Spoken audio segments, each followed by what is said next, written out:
حال ہی میں ایک شخص نے کہا کہ اب تو بہت آسانیاں ہو گئی ہیں اور سوشل میڈیا یوٹیوب پر تو مطلب اسکالرس کی باتیں مل جاتی ہیں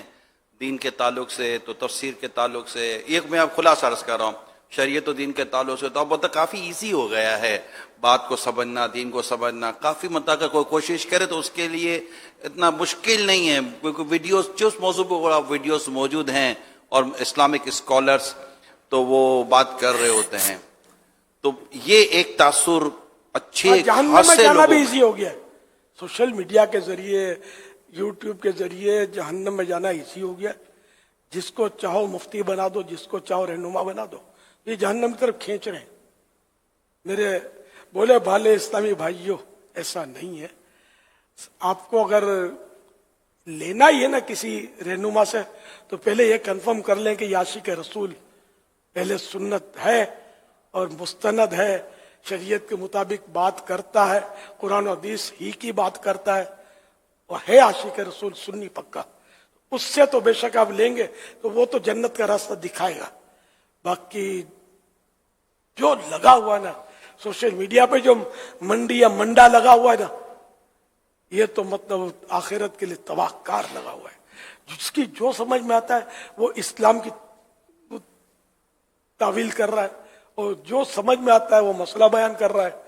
تو جس کو دیکھو وہ بالکل یہ کھول کے بیٹھے ہوئے اور سوالات کے جوابات دے رہے ہوتے ہیں۔ اب وہ متاثر کرنا بہت آسان ہو گیا، یعنی یوں سمجھیے کہ ایک شخص اب کسی کے سامنے قرآن کریم کھولے اور پھر یا اس کے سامنے بخاری شریف کی کتاب کھلی ہو، دیکھو میں بخاری میں پڑھ رہا ہوں، ہاں دیکھو میں مسلم میں پڑھ رہا ہوں، کتنی مشہور ہے، سنا ہے نا مسلم بخاری تم نے، ہاں وہ پڑھ رہا ہوں، دیکھو یہ دیکھو دیکھو یہ دیکھو۔ اب کوئی قرآن کریم کھولے، اس کی آیت پڑھے، پھر ترجمہ بھی پڑھے، تو یہ بندہ سوچتا نہیں کہ یار یہ اس قرآن کریم کو پڑھ کر اس کی حدیثوں کو یا حدیث یا اس کی معنی کو پڑھ کر وہ بیان کر رہا ہے تو اس سے پہلے کسی عالم بزرگ نے بیان کیا ہی نہیں، اسی کی سمجھ میں آیا ہے، اس صدی کے اندر کسی اور کی سمجھ میں آیا ہی نہیں، اس کو کیسے ہم سمجھائیں گے؟ آپ قرآن کریم میں قرآن کریم کے بارے میں ارشاد ہے وَيُضِلُّ بِهِ كَثِيرًا وَيَهْدِي بِهِ كَثِيرًا، کہ ہم نے اسی کے ساتھ وہ بہت سو کو گمراہی میں رکھتا ہے اور بہت سو کو ہدایت دیتا ہے، بہت سو کو گمراہی میں پھنسایا، گمراہی میں گرایا، ڈالا یا بہت گمراہی سو میں کو رکھا۔ گمراہی میں گرایا اور اسی سے بہت سو کو ہدایت کی راہ پر لگایا۔ تو قرآن کریم سمجھنے کے لیے بھی تو عقل سلیم، علم دین کی کوٹنگ کی بھی ہونی چاہیے، اور اس کے شرائط، تفسیر کے لیے شرائط اتنے کڑے، میں نے جب دیکھے تو شرائط تو میں سر پکڑ لیا گئی ہے، گلی گلی مفسر بیٹھے ہوئے، ان کو کوئی روکنے والا نہیں ہے۔ جس کو دیکھو ادھر درس قرآن ہو رہا ہے، ادھر درس قرآن ہو رہا ہے، ان کو پوچھا جائے کہ تفسیر کے شرائط کتنے ہیں اور کون کون سے، شاید ایک آدھ بھی نہ بتا پائے، ہیں مفسر۔ تو جس کو تفسیر قرآن کرنی ہے نا، کم از کم وہ قرآن اچھی طرح پڑھ سکتا ہو، اردو اچھی طرح پڑھ سکتا ہو،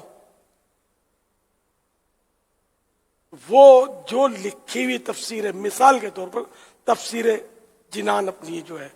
تفسیر صراط الجنان، وہ دیکھ کر پڑھنے کی صلاحیت رکھتا ہے، تو وہ پڑھ کر ایز اٹ از پڑھ کر تو سنا سکتا ہے، کیونکہ چنانچہ کرنے کی شریعت اس کو اجازت نہیں دے گی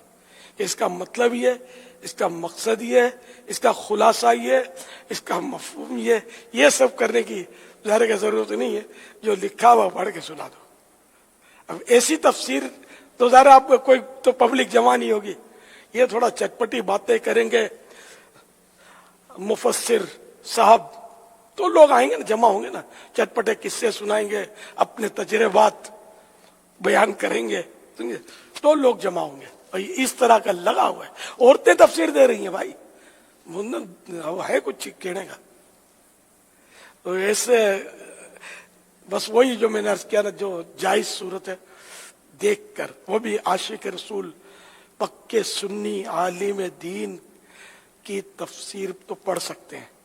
باقی الحمدللہ ہمارے پاس تو ہے تفسیر، صراط الجنان، کنز الایمان،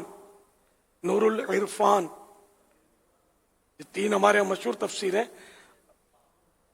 خزائن العرفان، کنز الایمان کے ساتھ خزائن العرفان،